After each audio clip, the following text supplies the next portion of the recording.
2 కొరింథీయులు 4:13. కృప ఎక్కువ మంది ద్వారా ప్రబలి దేవుని మహిమ నిమిత్తము కృతజ్ఞతాస్తుతులు విస్తరింపజేయులాగున సమస్తమైనవి మీ కొరకై ఉన్నవి. So Paul is telling talk positive గా మాట్లాడు. వాక్యం అనే బేస్ ఉంటేనే పాజిటివ్ గా మాట్లాడగలరు. ఇప్పుడు ఎంతమంది నీ కష్టాల్లోంచి ఇతరులకు ఆదరణ వస్తుంది అనుకుంటున్నారు? ఎంతమంది పౌల్లో మరణాన్ని జీవముగా మార్చిన దేవుడు క్రీస్తులో ఉండే మీ యొక్క బాధలను మరి సాక్ష్యాలుగా మార్చడం అనుకుంటున్నారు? ఎస్, ఒకళ్ళకి చేసిన దేవుడు ఎంతమందికి చేయగలడు? అందుకే డు నాట్ ఫెయింట్. అలసిపోక ఇంతేనా నా జీవితం అంతా ఇలాగ ఇంకా నాకు బ్రేక్ ఉండదా? ప్రతి బండికి బ్రేకులు ఉంటాయి, నా బండికి బ్రేకులే లేవు. కష్టాల కాలంలో కొట్టుకుపోతా ఉన్నాను. కానీ పని అయిపోయిందా? అవలే.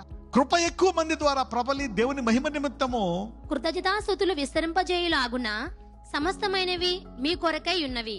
All things work together for good to those who love God. So do not faint.